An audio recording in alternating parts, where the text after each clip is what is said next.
So we want to bring up Harry? Sure. Him? Sure. Yeah. So it's going on Twitter, but basically he was caught asking for photos from multiple women, and is very, I want to say, not safe for YouTube photos, which is kind of funny for his stance on certain things. And this is what I think Rollo Tomasi would call Vici males, guys that like kind of lie about their intentions. And that's the big reason why these girls like got so mad, because he was like, oh yeah, you're like wife material or whatever, and sells them a dream, which, you know, look, man, a lot of guys lie to bitches, man. Bro, I knew a bunch of guys like this when I was living in LA. They're all like this. They're all like rah-rah, like women's rights, rah-rah, feminism, like to the public, and then like behind closed doors, they're all DMing multiple girls. Yeah. And the thing is, like, he's trying to play this sneaky fucker kind of game where he's like just straight up like lying to him. And the irony is, right, like take a guy like Justin Baller who would say to all these women, oh yeah, I've got like a wife. Yeah.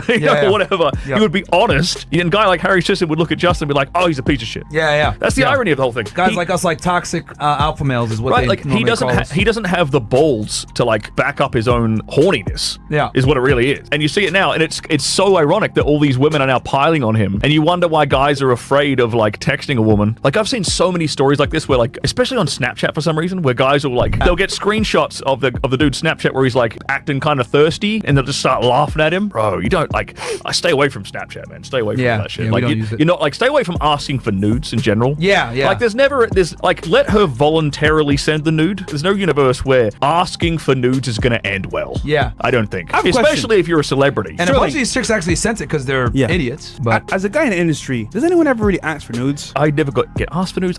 I've never sent a nude. Facts. I don't send nudes. And I'm the guy who's professional nude taker. Yeah. And I didn't even send It's it. kind of weird, man. Why are you asking for nudes, bro? Like, are you going to see the girl eventually? Like, what are you so worried about? It's because he's thirsty. I'm about to say. I guarantee all of these women have a bunch of dudes in the friend zone in their DMs. There's at least one in every single one of their DMs who is trying to slip it in, but she's just stringing him along for like attention or validation or whatever. Like it's a guarantee Also, if she's a pretty girl. Let's be real here. Those nudes that they sent to Harry, I guarantee you, some of them sent it to somebody else as well. So it's not only Harry that's getting nudes. Again, if you're lying online saying you want to protect women and not have their business out there, you're doing the opposite behind closed doors. It's experiences like this, which is what takes a guy and sends him down like the red pill rabbit hole. Like think about it, like he's getting his first kind of like dose of like true female nature. Hardcore. Like it's like 10 out of 10, like he's playing like top difficulty level. for his neck. Yeah, exactly. And he's like, I defended you. I was the nice male feminist. And he's like, no, bro, it doesn't matter. It's like sisterhood uber alles. Like they're coming after you, bro. Yep. You know, none of these women that you were defending are in your corner. He's either going to have to spend the rest of his life in like this weird like apologetic denial situation,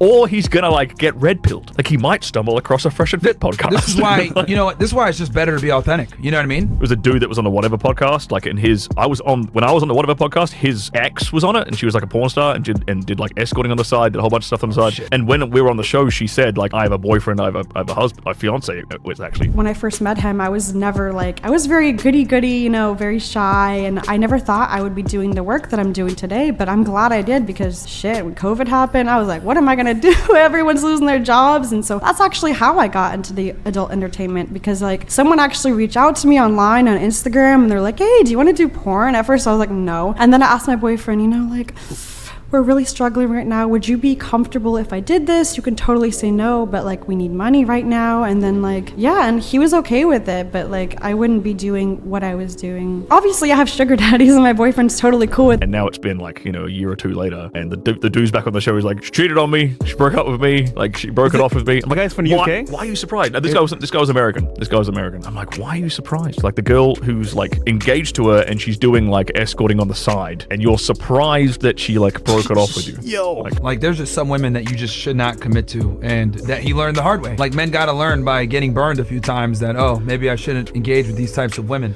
You know how you say like, you know, the average guy should probably sleep with like 50 women to like kind of understand female nature? Because a lot of people would probably give you shit for that statement. Yeah, right? a lot of these stupid trad cons. I get what you're trying to say when you say that. Like the number isn't going to be exactly 50 for like every guy. Of course. You know, like some guys, like for me, it took more than that. You know, it took me a lot more than that to try to finally like pattern recognize and to like get it and to like get rid of my like old blue pill delusional thinking. Other guys, it only takes like a couple and they'll get it like a lot quicker. The goal is like, until you can understand true female nature, you're gonna get taken advantage of. And that's their job, is to take advantage of you. I think men need to understand this too. Like they can't get mad. Like their job is to extract resources from you unbeknownst to you and without you getting anything in return. That's literally what women are designed to do, is extract resources from men. Don't get mad at them for finessing you. It takes two to finesse. If you don't know better, then you're an idiot. Or you take an average 21-year-old chick versus an average 21-year-old 13-year-old guy, bro, she's running laps around that motherfucker. Yeah. Bro. Like, she's getting way more attention, way more dudes, probably more partners. That's it. Like, the reason she's able to do that is because she's just had way more social experience and way more sexual attention. She learned the game at like 16, 18. Versus you're getting in the game maybe at 18 or 21. Exactly.